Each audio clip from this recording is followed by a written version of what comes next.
Good morning students. धोरण 10 विषय गणित चैप्टर नंबर 6 है त्रिकोण। एम आप आगे बढ़ी आज आप भरवानुं छे त्रिकोणनुं क्षेत्रफळ।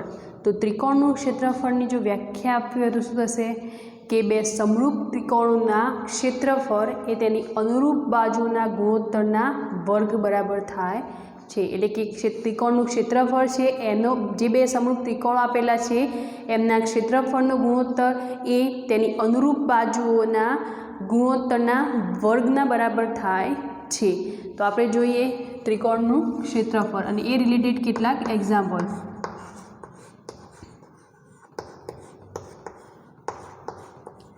त्रिकोणनुं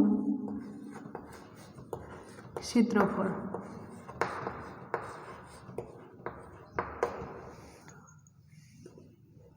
तो त्रिकोणना क्षेत्रफळनी व्याख्या आपवी होय तो शुं थशे बे समरूप त्रिकोणना क्षेत्रफळोनो गुणोत्तर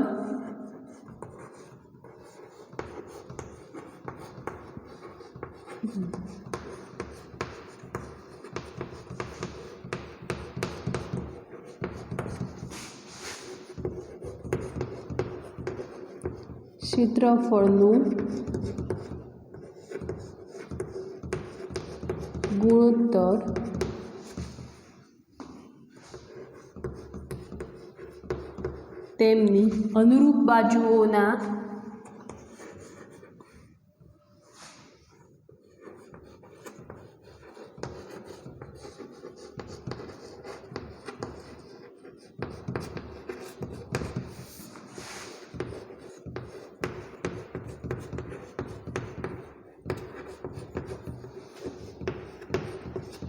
वर्ग बराबर थाय छे।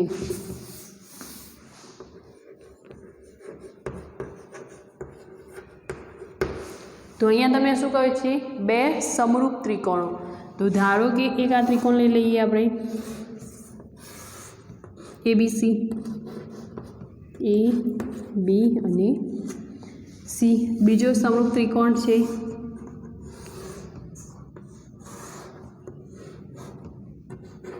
PQR। समरूप त्रिकोण कोने कहेवाय? अनुरूप बाजुओ अने अनुरूप खूणा केवा होय? समान होय। तो अहींया तमने क्षेत्रफळनी वात करी छे तो बे समरूप त्रिकोणना क्षेत्रफळनो गुणोत्तर एटले के त्रिकोण ABC नुं क्षेत्रफळ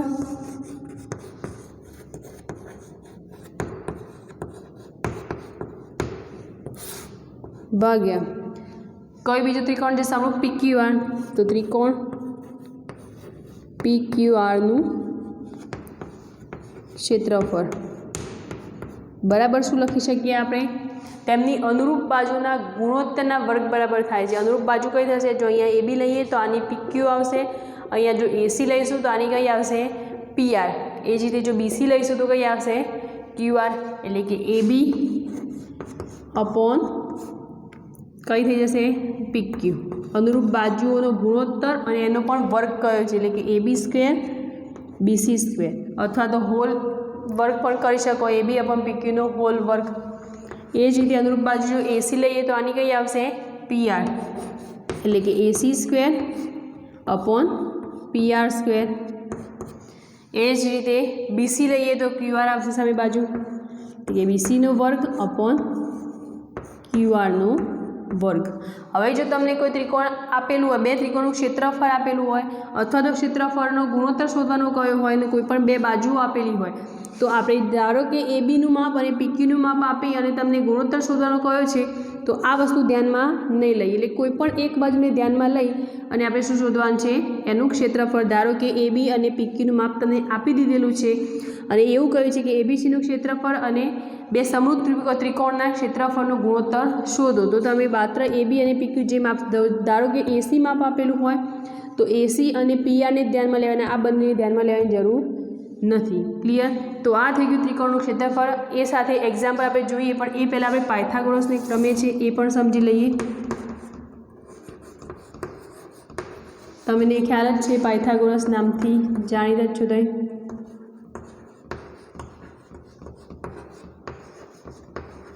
तो पायथागोरसना प्रमेयनी अंदर खूणो केवो हशे? काटखूणो एटले 90 अंशनो कोण बनतो हशे। अहींया आ त्रिकोणनी अंदर आ खूणो केटलो हशे? 90 अंश। तो धारो कि आ ABC त्रिकोण छे, काटकोण त्रिकोण તો ABC આ જો 90 અંશનો ખૂણો બનતો હોય તો સામે આને આપણે શું કહીએ છીએ? કર્ણ. તો પાયથાગોરસનો પ્રમેય તમને શું કહે છે કે અનુરૂપ જે ત્રિકોણ ABC જો કાટકોણ ત્રિકોણ હોય તો એની બાજુઓ જે છે એનો સરવાળો શેના બરાબર થાય છે? કર્ણના વર્ગ બરાબર. એટલે કર્ણ AC માટે શું લખી શકીએ? AC સ્ક્વેર બરાબર AB square plus BC square. તો આને શું કહેવાશે? પાયથાગોરસ. આ 90 અંશનો બનતો હોય તો જ આપણે આ લખી શકીએ. ક્લિયર? તો હવે આપણે જોઈએ આના રિલેટેડ એક્ઝામ્પલ છે એ જોઈએ. તો હવે આપણે જોઈશું સ્વાધ્યાય 6.4નો એક્ઝામ્પલ નંબર ફર્સ્ટ છે. ત્રિકોણ ABC સમરૂપ ત્રિકોણ DEF આપેલા છે. તેમના ક્ષેત્રફળો અનુક્રમે 64 સેન્ટીમીટર સ્ક્વેર અને 121 સેન્ટીમીટર સ્ક્વેર છે. જો EF બરાબર 15.4 સેન્ટીમીટર હોય તો BC શોધો. તો આનું સોલ્યુશન આપણે પહેલાં તો શું કહ્યું છે તમને? સમરૂપ કયા છે? ત્રિકોણ ABC સમરૂપ ત્રિકોણ DEF છે. એટલે કે આ ત્રિકોણ ABC, આ એક બીજો ત્રિકોણ છે DEF. બે ત્રિકોણનું ક્ષેત્રફળ તમને આપેલું છે. ત્રિકોણ ABCનું ક્ષેત્રફળ છે 64 સેન્ટીમીટર સ્ક્વેર અને ત્રિકોણ DEFનું ક્ષેત્રફળ છે 121 સેન્ટીમીટર સ્ક્વેર. હવે અહીંયા EF બાજુ એટલે કે આ આપેલી છે 15.4. તો BC શોધો એટલે કે આ બાજુ આપણે શોધવાની થશે. તો આવી ફોર્મ્યુલાની અંદર BC અને EF વાળું જે હતું એ જ વસ્તુ લઈશું માત્ર એમાં QR હતું એટલે QR બાજુનું જે થશે અહીંયા DEF આપેલું છે તો BC અપોન EFનો હોલ વર્ગ અથવા તો BC square upon EF square. એટલે આ રીતે લખીશું ત્રિકોણ ABCનું ક્ષેત્રફળ અપોન ત્રિકોણ DEFનું ક્ષેત્રફળ બરાબર BC વર્ગ એટલે કે BCનો વર્ગ અપોન EFનો વર્ગ અથવા તો હોલ વર્ગ પણ લખી શકીએ. ક્લિયર? A અપોન Bનો હોલ વર્ગ હોય તો A square upon B square લખી શકાય. હવે ત્રિકોણ ABCનું ક્ષેત્રફળ તમને આપી દીધેલું છે કેટલું છે? 64 સેન્ટીમીટર એટલે કે 64 ભાગ્યા DEFનું ક્ષેત્રફળ છે 121 બરાબર BC આપણે શોધવાનું છે તો BC એમને એમ રાખીશું. EF આપણને આપેલું છે કેટલું છે? 15.4 એનો વર્ગ. હવે BC સ્ક્વેર અને 15.4નો વર્ગ કરીએ એ પહેલાં બરાબરની સામે વર્ગમૂળ, જો અહીંયાથી વર્ગ દૂર કરવો હોય તો બરાબરની સામે શું લાગશે? વર્ગમૂળ. એટલે આપણે આ રીતે લખી શકીએ વર્ગમૂળની અંદર 64 ભાગ્યા 121 બરાબર BC અપોન 15.4. BC અને 15.4નો વર્ગ કરો એના કરતાં બેટર આ રહેશે કે સામે આપણે શું લઈ લઈએ? વર્ગમૂળ. કારણ કે બંનેનું વર્ગમૂળ નીકળે છે. 64નું વર્ગમૂળ શું થશે? 8 8 64 121નું વર્ગમૂળ 11 11 ગુણ્યા 11 એટલે 121 મળશે. તો BC અપોન 15.4. હવે આપણે BC શોધવાનું છે તો સામે ગુણાકાર કરી દો. તો BC બરાબર આપણે શું લખી શકીએ? 15.4 BCના નીચે છે એટલે ભાગાકારની અંદર છે બરાબરની સામે જશે એટલે 8 જોડે ગુણાઈ જશે એટલે કે 8 ગુણ્યા 15.4 ભાગ્યા 11. હવે આ બંનેનો ગુણાકાર કરવાનો છે એટલે પોઈન્ટ દૂર કરી 154 ગુણ્યા 8 કરીએ આપણે પછી પોઈન્ટ મૂકી દઈએ. તો 8 ચોક 32 32નો બગડો વધી આવી 3 8 પંચા 40 40 ને 3 43નો તગડો વધી આવી 4 8 1 8 ને 4 12 1232 આવ્યા. અહીંયા આપણે એક પોઈન્ટ મૂકવાનું તો 123.2 123.2 ભાગ્યા 11. હવે 123.2 ભાગ્યા 11 કાં છે પોઈન્ટ નીકાળી દઈએ પછી પોઈન્ટ મૂકી દઈશું એટલે કે 1232 ભાગ્યા આપણે કરીએ 11.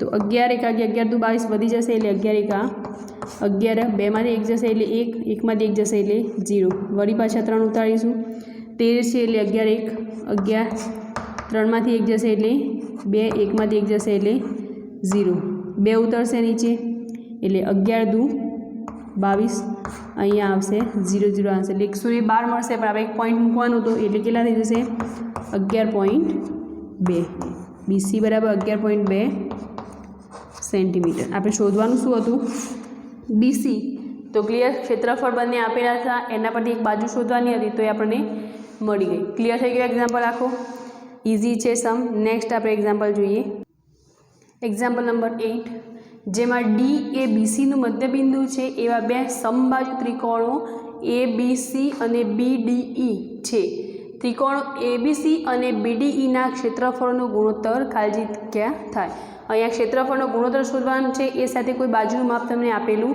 નથી તો પહેલાં તો આપણે સમબાજુ ત્રિકોણો જોઈએ તો એ રચના આ રીતે થશે ત્રિકોણ ABC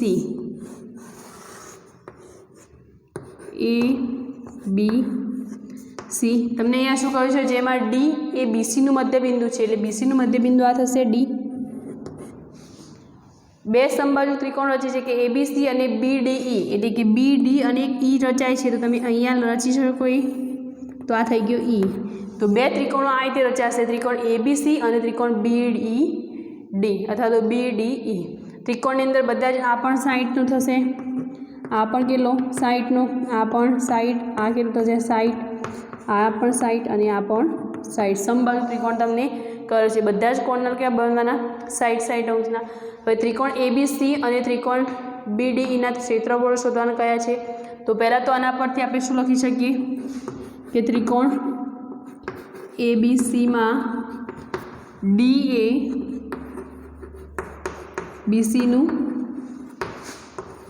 મધ્યબિંદુ છે તો બંને ત્રિકોણને આપણે સમરૂપ બતાવી શકીએ એટલે કે ત્રિકોણ ABC સમરૂપ ત્રિકોણ BDE તો જ આપણે ક્ષેત્રફળ એપ્લાય કરીશું બંને સમરૂપ ત્રિકોણ હોવા જોઈએ ABC સમરૂપ ત્રિકોણ BDE ક્લિયર તો હવે આપણે જોઈશું અહીંયા બંને ત્રિકોણના ક્ષેત્રફળનો ગુણોત્તર શોધવાનું કહ્યું છે તો બંનેની અનુરૂપ જે બાજુ છે એટલે કે સરખી જે છે બાજુ એ જ આપણે ધ્યાનમાં લેવી પડશે કારણ કે કોઈ બાજુનું માપ તમને આપેલું નથી તો ત્રિકોણ ABCનું ક્ષેત્રફળ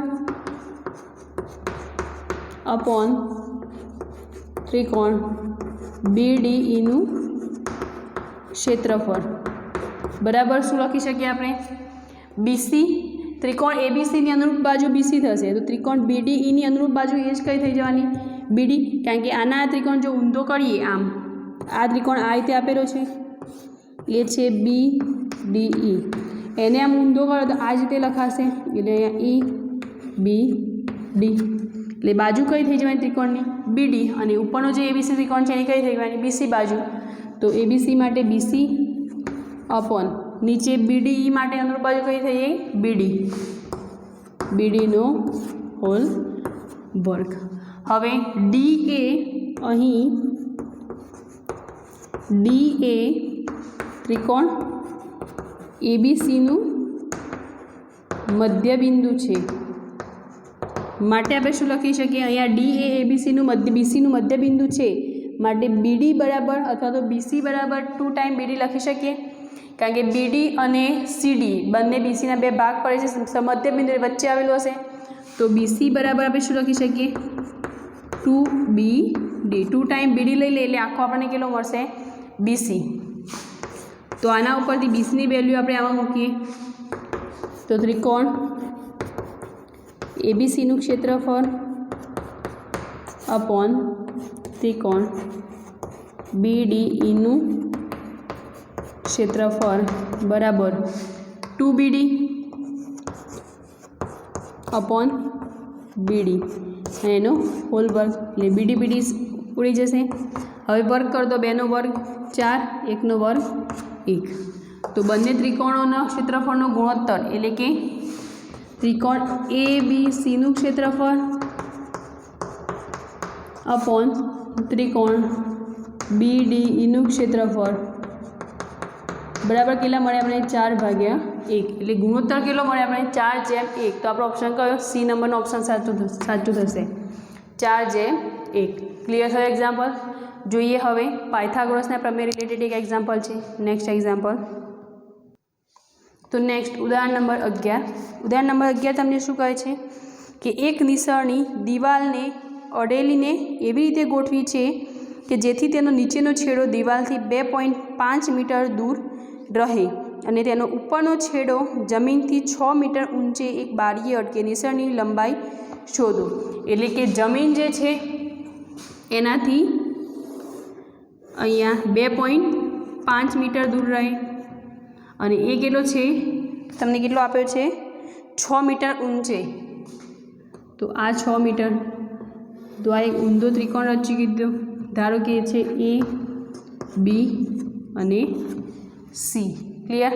તો તમને એ જ વસ્તુ નિસરણી દિવાલને અડેલીને એવી રીતે ગોઠવી છે કે જેથી નીચેનો છેડો દિવાલથી 2.5 એટલે દિવાલથી 2.5 મીટર દૂર રહે અને તેનો ઉપરનો છેડો જમીનથી 6 મીટર ઊંચે, એટલે કે જમીનથી 6 મીટર ઊંચે રહે તે રીતે બારીને અટકે. નિસરણીની લંબાઈ શોધો. એટલે કે આ નિસરણી છે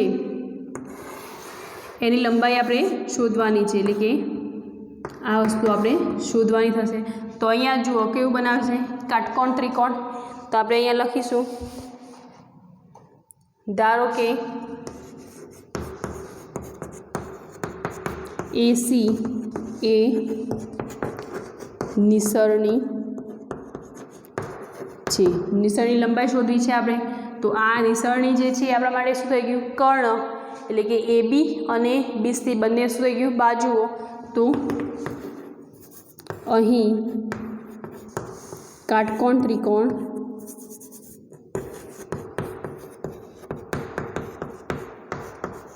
ABC રચાય છે. માટે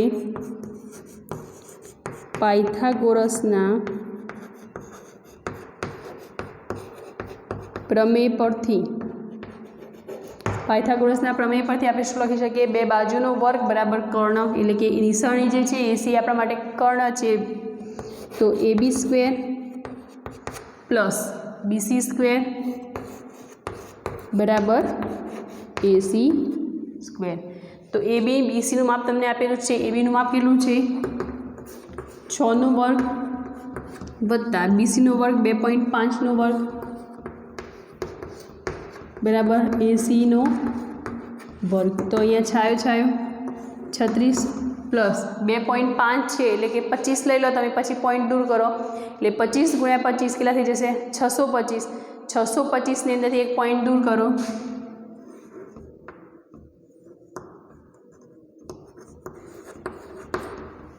ક્લિયર.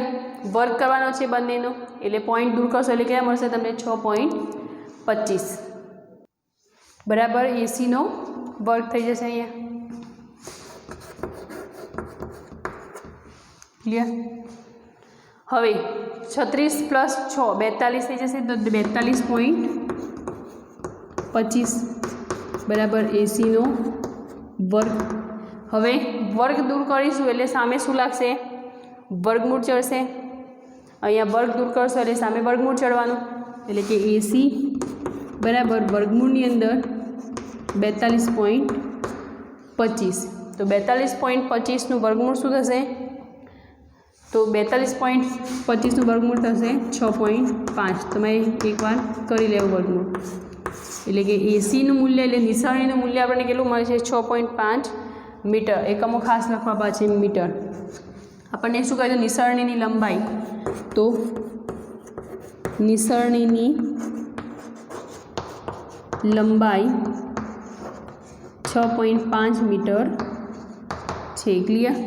રકમ થોડી લાંબી આપી છે પણ પાયથાગોરસના પ્રમેય પ્રમાણે જો તમે સેટ કરશો આખી, અહીંયાથી નિસરણી જે છેડાથી 2.5 મીટર લાંબી છે અને જમીનથી 6 મીટર ઊંચી રહે એ નિસરણી આપણે ગોઠવવાની છે. એટલે આખો પાયથાગોરસનો પ્રમેય તૈયાર થશે. એટલે કે એસી કર્ણ બરાબર બે બાજુઓના વર્ગોનો સરવાળો. ક્લિયર. તો અહીંયા આપણું ચેપ્ટર જે છે એ પૂરું કરે છે. આ લાસ્ટ એક્ઝામ્પલ હતો. જે એક્ઝામ્પલ કરાવ્યા છે એટલા જ તમારા સિલેબસની અંદર છે એટલે એટલા જ એક્ઝામ્પલ તમારે કરવાના છે. નેક્સ્ટ વિડીયોની અંદર આપણે નવું ચેપ્ટર જોઈશું. આજનો વિડીયો આપણે અહીંયા સ્ટોપ કરીએ છીએ. Thank you.